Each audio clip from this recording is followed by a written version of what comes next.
For as long as I could remember, a sound had lived in the stones of my keep. A small, patient rhythm, 3 taps and a pause, 3 taps and a pause, threaded up through the floor of my chamber in the dark hours, so faint I had long ago stopped asking what it was. My nurse had called it the settling of old walls. My warden had called it nothing at all and told me to sleep. So I had made it into a kind of company, that rhythm, the way a man makes a friend of the wind if he is alone enough. The night before I was to wed a woman I did not love, it stopped. I lay in the dark and waited for it. The candles had burned to stubs. Somewhere below, the rain that had been falling for 6 days went on falling, drumming the towers, running in the gutters, and under all of it the keep was wrong because the sound was gone. 3 taps and a pause.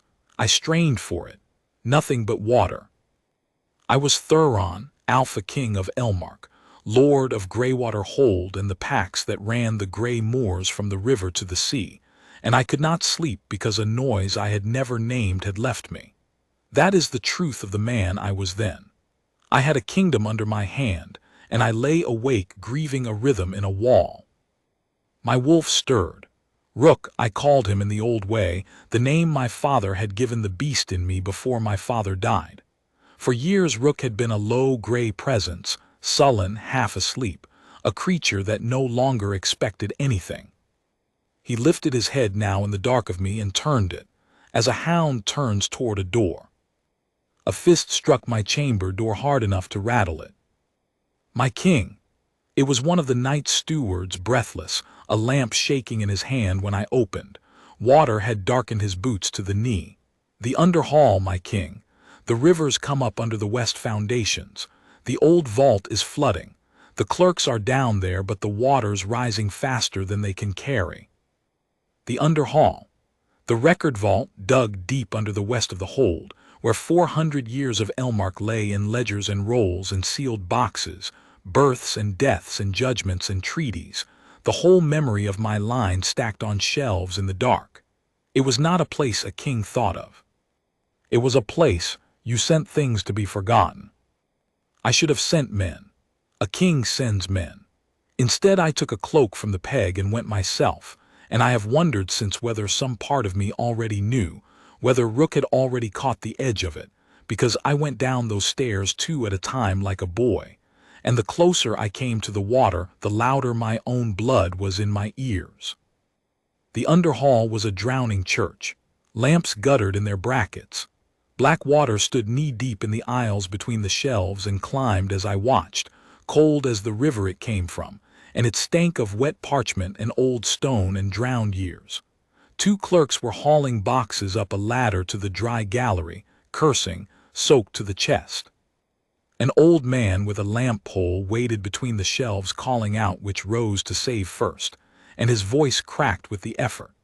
And past them all, at the deepest end where the water was already at her waist, a woman stood on a submerged stool with her arms full of ledgers, reaching up to lay them on the highest shelf that the water had not yet reached. She did not look up when I came in. She did not look up for the king.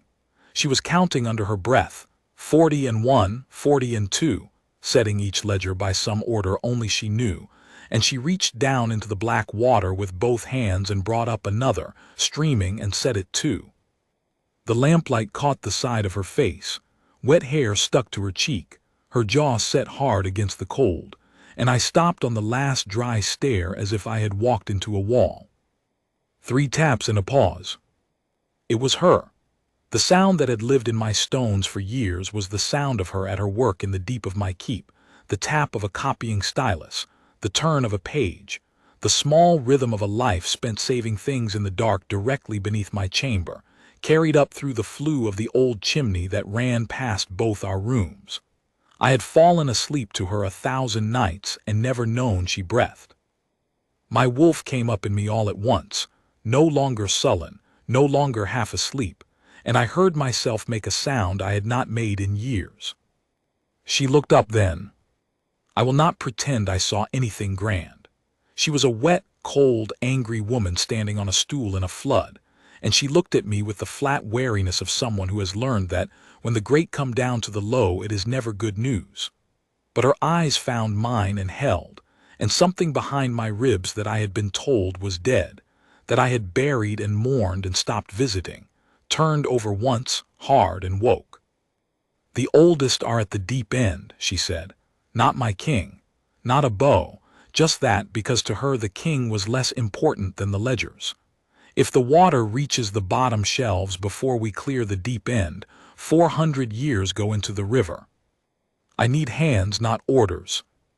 Any other night, any other man, and it would have been a whipping matter to speak so to the Alpha King. I went into the water. It closed cold around my legs, my waist, and I waded to her through the drowned aisle, and she put ledgers into my arms without ceremony, heavy, sodden, and pointed to the dry shelf, and I carried them and came back for more.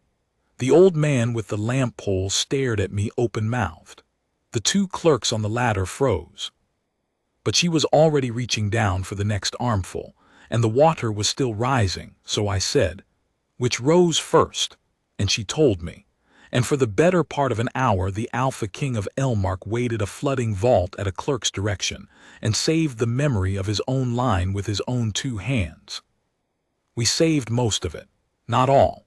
The bottom 2 shelves of the deep end went under before we reached them, and she stood a moment looking at the place where they had been, water black and smooth over 400 years of the dead, and her mouth went tight, and I understood that to her it was a grief, a real one. She had lost people she had never met and would now never be able to name, and she mourned them. "We'll dry what we pulled," she said at last low. "Some of the ink will be gone, but the paper remembers if you're patient with it. Most of it will come back." "You know these records," I said. It was the first thing I had said to her that was not about the water. "I keep them." She was climbing down off her stool, and the water was to her chest now, and I put out a hand without thinking, and she took it, and even through the cold and the wet the touch of her went up my arm like a struck bell, and I saw her feel it too, saw her breath catch, saw her look at our joined hands and then quickly away. "I copy the ones the damp is eating. I mend the bindings. I read the ones nobody's asked for in 100 years so they don't go silent." She reached the dry stair and let go of my hand as if it had burned her. "Nobody comes down here, my king. Records aren't for the living, so somebody has to be the one who remembers on the kingdom's behalf, and that somebody is me, was me. Until tonight the king didn't know the vault had a keeper at all." "I know now," I said. She looked at me then, really looked, the way you look at a thing you are trying to decide whether to trust, and there was in her face such a careful, guarded stillness, such a long habit of expecting nothing, that it broke something in me to see it. "Linnet," she said, when I asked her name, and I felt the shape of it settle into me as if I had always known it, as if I had spoken it in some room before I was born. The old man with the lamp pole came sloshing up, and he was crying, I realized, the plain tears of an old man who has watched something he loved nearly drown. "My king," he said, ducking his head, "keeper of the lamps down here 40 years, and we never, your grandsire sealed this vault and told us to guard it and forget it we did, all but her." He put his hand on Linnet's shoulder and she let him, and I saw that between these two there was the whole of a family, the old lamp keeper and the vault clerk, 2 forgotten people guarding a forgotten place, and that until this hour it had been enough for them, and no one had come. "Get her dry," I said, and my voice was not steady. "Get her warm. Pull everything you saved up to the gallery and lay it flat. I'll send men and coal and every clean cloth in the hold."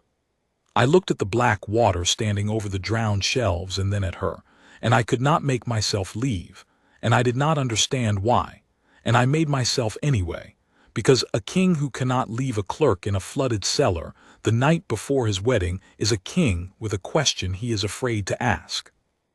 I went up the stairs. Behind me I heard her begin to count again, softly, sorting the saved from the lost, 3 taps and a pause, and my whole chest ached with it, and Rook paced the length of me and would not settle, and I knew, climbing toward my cold bed and my colder wedding, that I had heard that sound before I ever knew her name, and that a man does not grieve a stranger's rhythm for years unless the strangeness is a lie. I did not sleep. I sat by the dead fire until the gray came, and I turned my own hand over in the candle stub light and looked at the place on my forearm where, when I was young, a mark had lived. Every wolf of the blood is born with a mate mark, they say, a pale sign that sleeps in the skin until the fated one is near, and then wakes and burns and shows you the truth of your own heart. Mine had been a thin silver line the shape of a river's bend, and it had glowed once faintly when I was 17 on a spring night, for reasons no one would tell me, and then a year later, in the season the border villages burned, it had gone gray. Dead gray, ashen, a scar where a promise had been. My warden had sat me down, his hand heavy on my shoulder, his face full of a grief I had believed was for me, and told me what a gray mark meant. It meant the mate was dead. It meant somewhere in the fires my fated one had died before I ever found her, and the bond had died with her, and I would live my life mateless, a king with no Luna, and I must make my peace with duty instead of love. I had made that peace. It had taken years. I had stopped looking at women as anything but alliances after that, stopped letting my wolf hope, and Rook had gone gray and sullen inside me to match the mark. And when the High Warden Gethin, who had raised me since my parents died, told me it was time to wed his daughter Naraini and bind his house to mine and give the kingdom the stability of an heir, I had said yes, because a dead-marked king marries for the realm, not for himself. Everyone knew that. It was the saddest and most settled fact of my life. I looked at the gray scar now in the candlelight, and for the first time in 8 years I could have sworn it was not fully gray. At the very edge of the riverbend line, where the silver had died last, there was a thread of something that was not ash. A hairline of pale light, so faint I told myself I imagined it. I pressed my thumb over it. When I lifted my thumb, it was still there. The sound in my stones had a face. The dead mark was not all dead, and I was to be married at noon. I sent for hot coal and clean cloths and men to the under hall as I had promised, before I sent for anything else. Then I sent for the vault's records to be brought up to me. All of them, everything they had saved. They came in a long train of servants, ledgers laid flat on boards, rolls stood on end to dry, the sealed boxes that had been on the higher shelves and taken no water. My steward set them out along the length of the great gallery outside the throne hall, and the smell of wet paper filled the corridor, and I walked down the line of my drying kingdom looking for I did not know what. Wick the lamp keeper had come up with them and Linnet. She was dry now in a clean gray clerk's smock too big for her, her hair braided back, and she looked even younger and even more tired, and when she saw me she went still and wary again, the king's attention a thing she did not trust, but she could not help herself either. As the servant set the records down, she moved among them straightening, ordering, murmuring names, and I watched her do it and thought, this is a person who cannot bear a thing to be lost, even now, even soaked and sleepless. She had that in her the way other people have the color of their eyes. My king, Gethin's voice behind me. The High Warden had a way of arriving that filled a corridor. He was a big man gone silver, handsome still, with a warm heavy hand he laid on shoulders and a warm heavy voice he laid on everything, and he had been the closest thing I had to a father for 18 years, and I loved him, God help me. I loved him the way you love the man who caught you when you fell. I heard about the flood, a wretched business on your wedding morning of all mornings. But surely this can wait. He gestured down the line of drying records with a faint distaste, as at a mess a servant should have cleared. You've a bride to marry in 3 hours. Let the clerks deal with the mildew. I helped save these myself, I said. I'll see them dried myself. Something moved behind his eyes. It was very quick. If I had not spent 18 years reading that face, I would have missed it. But I had, and I did not miss it, and it was this. For one instant, looking down the long line of the saved records, the High Warden Gethin was afraid. You went into the vault, he said, and the warmth in his voice had gone a shade too careful. To the deep end. We lost the bottom shelves, the rest is here. I watched him. Is there something in the deep end you'd have grieved, Gethin? Only your dignity, my king, waiting in a cellar like a stable boy." He laughed, and it was a good laugh, a warm one, and 18 years ago it would have shamed me into laughing too. "Truly this is beneath you. The old records are a swamp of dead men's business. Half of them your grandsire sealed for good reason, matters better left drowned. Let me have them carted out and burned before they rot the whole west wing, and we'll say no more." "No," I said. The word came out of me flat and hard, from somewhere under thought, from Rook, and it stopped him cold. In 18 years I do not think I had ever told the High Warden no in that voice. His mouth closed. His eyes went to Linnet, standing 3 paces off among the ledgers, and stayed on her a beat too long, and I saw her feel his look and go smaller inside her too big smock, the way a creature goes small when a bigger creature notices it. "Who is this?" Gethin said. "The vault keeper," I said. "The vault has a keeper." His voice was light, his eyes were not. "Her name is Linnet." "Linnet?" He said it the way you say a word to see if it will bite. "A foundling's name. Where did you come from, girl?" "Here," Linnet said quietly, and did not look up from the ledger she was straightening. "I've always been here." "Foundlings don't have always," Gethin said, and there was an edge under the warmth now, a blade in a fur sleeve. "You came from somewhere. Someone brought you." "I did," Wick said. The old lamp-keeper stepped between them, and his voice shook, but his eyes did not. 8 winters passed.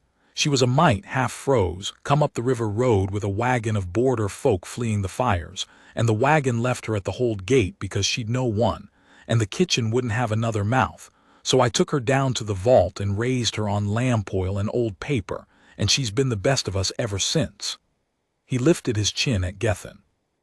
"You know about the border fires, my lord. You led the men who put them out, or so the record says, if it hadn't drowned."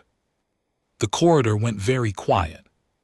I looked from the old man to the High Warden, and the High Warden's warm, handsome face had gone the color of the water in the vault, and my wolf, my gray sullen Rook, rose in me all the way to the surface and stood there with his hackles up, and I understood that I was standing at the edge of something with no bottom. 8 winters, I said slowly. The border fires were 8 winters past. "My king," Gethin began. "That was the season my mate died." I heard my own voice as if from a distance. "You told me. My mark went gray the winter the border burned. You sat me down and told me the fires took her, whoever she was, before I ever found her." I turned my hand over. I pushed back my sleeve. The gray scar lay there in the gray morning light, and at its edge the thread of pale silver had spread in the night, wider now, a hairline no longer, a bright seam waking in dead skin, and I heard Linnet make a small sound. She was staring at my arm. Slowly, as if her own hand did not belong to her, she pushed up the sleeve of her too big smock. On the inside of her forearm, in the same place, ran a thin silver line the shape of a river's bend, and it was glowing. "I've had it since I was small," she whispered. "I never knew what it was. Wick said it was a birthmark. It never did anything. It never," she looked at it, at the light coming up out of her own skin, at my arm, at the matched and waking sign, and her face when she lifted it to me was not wary any more. It was terrified, and it was full of a wild dawning hope she did not dare hold, and it was the most beautiful thing I have ever seen. "It never did anything until last night," she said, "until I took your hand out of the water." "It's a trick," Gethin said too fast. "A cheat, a girl. Where did you get that mark? Who put it on you?" "Her mother," Wick said, and he was crying again, the plain tears of an old man watching a thing he had waited for come true. "She came in wearing it, my lord, a babe with a river bend on her arm and her dead mother's charm sewn in her collar, and I never knew what either meant, but I never let her cut them out because a body keeps what's its own." He turned to Linnet, gentle. "Show him the stone, child, the one from your collar. The one you've worn on the cord all these years." Linnet reached inside the neck of her smock and drew out a cord, and on the cord hung a small gray river stone, worn smooth, with a single notch cut in it the shape of a wolf's tooth. She had worn it 8 years down in the dark. It was all she had of a mother she could not remember. And I knew that stone. I did not know how I knew it, but I knew it the way you know your own name, and my hands were shaking as I turned toward the sealed boxes at the end of the drying line, the ones that had sat on the high shelves and taken no water, the ones with my grandsire's seal, and on two of them an older seal beneath it, a seal I had seen only once in my life, on a letter I was given as a boy after my mother died. A gray wax seal pressed with a river bend. My mother's seal, the gray Luna of Elmark they had called her, my father's mate, a seer, a woman who had died when I was 9 and whom I remembered mostly as a low voice and a cool hand, and a habit of writing everything down. "Gethin," I said, not turning around, "what is in my mother's sealed box?" "I don't, my king. I've no notion what your lady mother." "You sealed the vault. Your generation sealed it. You told me an hour ago there are matters in the deep end better left drowned. So you know what's in the boxes." I put my hand on the box with my mother's seal, and behind me I heard Gethin move, heard the small sounds of men shifting, and Rook turned in me, and I said, without turning, in the voice that is the Alpha's and not the man's, "If any hand but mine touches this box, I will know why." The corridor held its breath. I broke my mother's seal. Inside, wrapped in oiled cloth against the damp, lay a single ledger bound in gray. Her hand was on the first page, the low, clear hand I half remembered, and the first words were these: "A record kept by Marin Grey Luna of Elmark, of the true things, that the true things not be lost." And I understood, holding it, that my mother had been a woman like the woman standing 3 feet from me with a glowing arm and a river stone at her throat. A woman who could not bear a thing to be lost, who remembered on the kingdom's behalf, who wrote the truth down and sealed it against the day someone would need it, and then died, and left it in the dark to wait. I turned the pages with the whole court silent around me, and the rain still falling beyond the windows, and my mother's voice came up out of the paper across 8 years of death. She had foreseen my mate. Seers of our line sometimes do. It is a rare gift and a dangerous one. She had written it plainly, that my fated Luna had been born the same moon as I in a border village called Ferngate, to a woman my mother had gone in secret to see. She had written the child's mark, the river bend, drawn small and exact in the margin, and she had written that she gave the mother a token, so the child could be known beyond doubt when the time came, a token my mother had chosen herself, a gray river stone from the ford below Greywater Hold, notched with a wolf's tooth by her own hand. She had drawn the stone in the margin too, the notch, the shape of it. I laid Linnet's stone beside my mother's drawing, on the open page before the whole court, and they were the same. Line for line, notch for notch, the same stone, drawn by a dead seer 8 years before it came up the river road on a frozen child's neck. The gallery made a sound like a held breath let go. "She foresaw you," I said to Linnet, and my voice broke on it. "My mother, before either of us was born, she wrote you down so you couldn't be lost. She gave your mother that stone so I would know you." Linnet was shaking her head, not in denial but in the way a person shakes their head when the world is too large to hold. "Then why," she said, and her voice was very small, "why did no one come? If your mother wrote it down, if the token was made, why did I grow up in the dark of your own vault sweeping the very box that named me? Why was I a nobody at the gate of the man I was born for?" She looked at me, and the question in her was not accusation. It was the oldest wound she had, the one under all the others. Why was I not wanted? You were 100 feet above me my whole life. Why did nobody ever come down? I turned to the last written page of my mother's ledger, because I had seen, turning through it, that her hand changed there, grew hurried, grew afraid. She had written it near the end of her life. She had written that she had shared her foreseeing with only one other soul, the man she trusted most beneath the king her husband, the man who managed the realm's affairs and would manage them for her son if she and her husband died young, as seers sometimes know they will. She had told the High Warden, Gethin.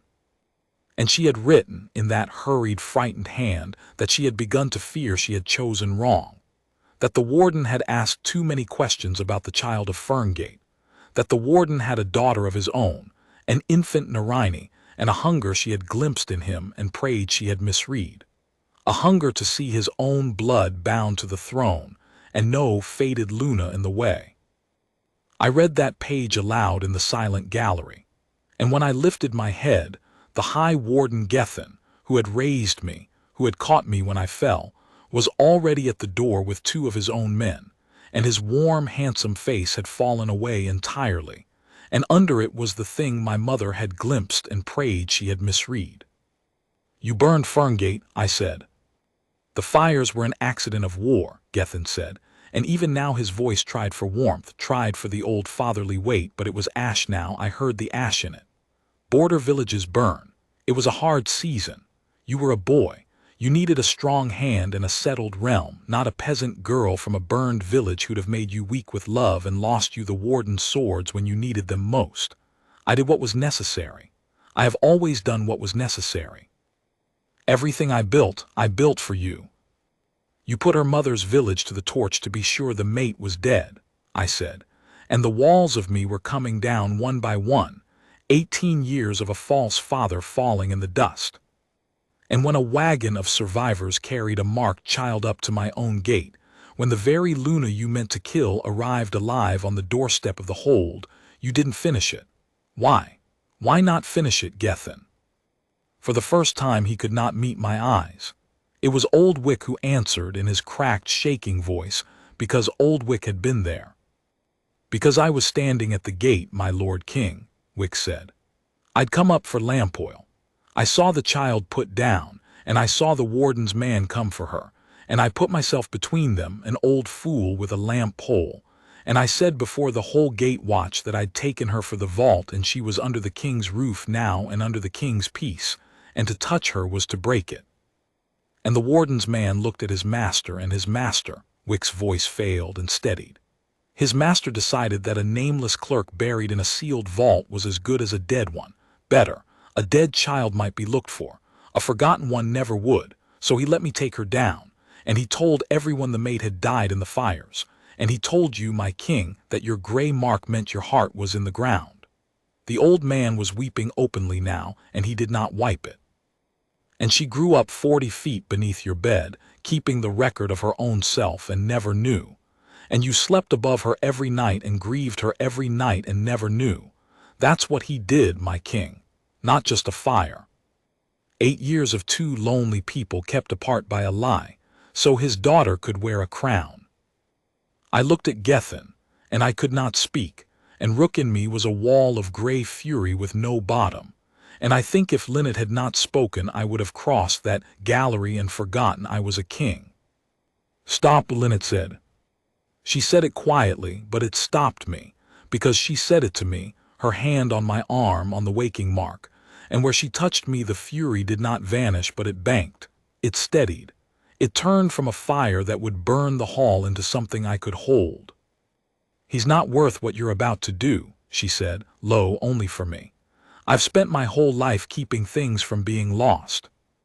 Don't lose yourself in front of your whole court over a man who already lost everything the day he chose his hunger over your mother's word." She looked at Gethin, and there was no hate in her face, which unmanned me more than hate would have. There was only a terrible clear pity, the pity of someone who has been the smallest thing in the room her whole life and knows exactly how small a man has to make himself to do what he did. He'll answer for it, but he'll answer to the law, my king, not to your grief. Keep your grief, it's yours. Don't waste it on him. I have ruled Elmark for many years since that morning, and I have made many judgments from the high seat, and I have never in all of it heard a wiser thing said than what a vault clerk said to me in a corridor full of drying paper with her whole stolen life laid out on the boards around her. I called my guard. I gave Gethin to them. He went without a fight in the end. An old man's shoulders finally bowed, and the last thing he said to me at the gallery door was, "I would do it again, for the realm. You'll understand when you're older," and I answered, "I am older, Gethin. I'm 8 years older than the boy you lied to, and I understand you completely." That's why you'll never see the sky again. And they took him out, and the door closed on 18 years, and I have not spoken his name since that day but this once, to set it down here, so it is not lost, because my mother taught me and Linnet taught me that even the ugly truths must be kept, or they come back in the dark and drown a cellar and steal a life. The wedding did not happen at noon. Lady Naraini came to me herself before I could send for her, and I will say this for her, whatever her father was, she was not it.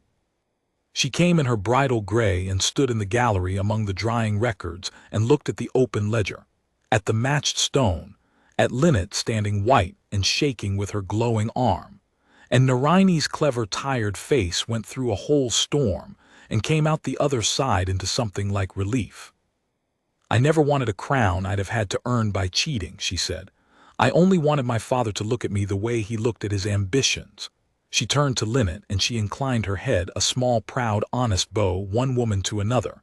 It seems he cheated both of us, you out of your whole life, me out of a father who might have loved me for myself. She looked back at me. Marry your Luna, my king. I'll not stand in the road of a thing your own mother foresaw. Only, and here her voice caught just once, only see that the girl is asked and not simply taken. She's been given no choices her whole life. Don't let the first one be made for her too, even by fate, even by you. Then she gathered her gray skirts and walked out with her head high, and I have honored her all her life since, and given her lands and a seat at council and my ear when she speaks, and she has never once misused any of it. And that is the end of Naraini in this story, which is more than she thought she'd get and less than she deserved. The gallery emptied at last. The servants carried the records to the drying rooms. Wick went with them, refusing to leave his ledgers even now, though I had already told him he would never lack for anything again as long as I drew breath, and that he would have a name in the record himself, in gold, the old lamp keeper who stood between a child and a knife with nothing but a pole and would not move. And then it was only Linnet and I, in the long gray gallery, with my mother's open ledger between us on the board and the rain finally thinning at the windows. I did not know how to begin, I who had commanded armies. I stood there with my sleeve pushed up and my dead mark waking silver, and I could not find a single word. I don't know you, Linnet said at last. She said it plainly, without cruelty, looking at the ledger and not at me. That's the thing no one in that room understood. They all looked at that stone and thought the story was finished. The lost Luna found, the king's grief undone, ring the bells. She lifted her eyes to me, and they were steady and tired and honest.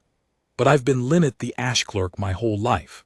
I know how to mend a binding and coax faded ink back and sleep on a cot in a cellar and expect nothing from anyone above the ground. I don't know how to be a Luna. I don't know how to be loved by a man who slept over my head for 8 years grieving me. I don't know you, Thuron. My arm knows you. My arm's been glowing since I touched your hand, and I feel it too, this pull, this thing under my ribs like a rope going taut, I feel it. But my arm isn't me. A mark isn't a choice. No, I said. It isn't. I came around the board slowly and I knelt. Not the low bow of a subject, but the way a man kneels to be nearer to someone smaller than himself, to be no taller than her. And I took my mother's ledger and closed it gently and set it aside, so that it was not between us any more, so that it was only the two of us and no fate and no seer and no dead mother speaking for either of us. Then let me tell you what I do know, I said. I don't know you either, Linnet. I know a sound. I've fallen asleep to a rhythm in my stones for 8 years, 3 taps and a pause, and last night it stopped, and I came down a flooded stair and found it was you, working in the dark 40 feet under my grief, keeping the memory of a kingdom that had forgotten you existed. That's what I know. Not a Luna, not a fate. A woman who stands in a flood and saves the records before she saves herself. A woman who told me 1 hour after learning her whole life was stolen to keep my grief and not waste it on the man who stole it. I don't know how to be loved by you either. I've forgotten how to hope. My wolf's been gray for 8 years, but I would like to learn. Slowly, if you'll let me. And if you decide, a month from now or a year from now, that a river bend on your arm is not enough reason to bind your life to a stranger who slept above you and never came down. Then you'll have a name, and lands, and the record set right, and your whole life back to spend however you please, mate mark or no. That is my word as king, and it holds whether you ever glance at me again or not." She was very still. "You'd give me all of that," she said. "The name, the lands, the record set right, and ask nothing." "You've been given nothing your whole life," I said. "Naraini's right. I'll not make even fate the thing that decides for you. Ask me for the world and it's yours, Linnet. But your hand," and I looked at it, at the glowing river bend, at the small hand that had put ledgers into my arms in the black water like I was any other pair of hands and not a king. "Your hand you'll give me or you won't, in your own time, as your own choice, and I'll wait as long as it takes and count it no hardship. I've waited 8 years already. I only wish I'd known I was waiting for someone alive." For a long moment she did not move. Then she reached out slowly and put her hand in mine, the way she had in the flood, and the bell rang through us both, and where our marks touched the light ran up both our arms at once, silver into silver, dead skin waking whole, and Rook lifted his head in me, and for the first time in 8 years, my wolf did not howl or surge. He simply lay down at peace. The long gray watch ended and rested. "Slowly," she said, her voice shook, her hand did not let go. "I'll learn slowly, and you'll learn to come down the stairs. That's my one condition, my king. Whatever we are to each other, however long it takes, you come down the stairs. You don't ever again sleep above someone in the dark and call their absence a grief instead of going to see if they're there. You come down. You always come down." "I'll come down," I said, "every day of my life. I promise you that before I promise you anything else." We did not wed at noon, nor that month. We waited a full turn of the year, and I courted her the way a man courts a woman he means to know and not merely to claim, and it was the best year of my life, and I will not set the whole of it down here because some things are ours and not the record's. She learned the high hall and I learned the low vault, and we met most often in neither, on the middle stair, which she said was fitting. When she consented at last, it was in the spring, on the anniversary of the night my mark first glowed, and no one would tell me why, my mother's foreseeing. I understand now, reaching me across time before either of us was old enough to know. And when we wed, the whole court that had once walked past a nameless clerk stood and bowed to her, and she took their bows with the same steady grace she'd taken everything, and gave them all afterward, more of her attention and her mercy and her patient care than they had ever given her, because that is who she was and is, a woman who cannot bear a thing or a person to be lost. The High Warden's name is in the record now, the whole ugly truth of it in Linnet's own exact hand, sealed against no one. She would not have it sealed. "Sealed things drown cellars," she said. "Let it be read. Let every king after you read exactly what a man will do to a child for the sake of a crown, so that no king after you ever mistakes it for love of the realm." And my mother's ledger, the gray one, the record of the true things, that the true things not be lost, that one we did not seal either, nor shelve in the dark, nor drown. It lies open on a stand of oak in the great hall of Greywater Hold, turned each day to a new page by whoever passes, so that the seer who wrote us both down before we were born is never again a voice sealed in a cellar waiting 8 years for someone to come and find it. I still hear the sound sometimes, 3 taps and a pause, but it does not come up through the stones any more, thin and far and grieved. It comes from the other side of the fire most evenings, where my Luna sits mending some old binding the damp has been at, refusing still to let the smallest forgotten thing be lost. 3 taps and a pause, 3 taps and a pause. And I lay down my own work and listen to it, the rhythm I fell asleep to for 8 lonely years without a name for it, and it is not above me now, and it is not below me now. It is beside me. It was always meant to be beside me, and it took a flood and a drowning vault and a dead seer's patient hand, and an old lamp keeper with nothing but a pole, and the truest woman ever to sweep a forgotten cellar, to bring it up the stairs at last and set it where it belonged. I came down the stairs that night, and I have never once regretted it, and I never will.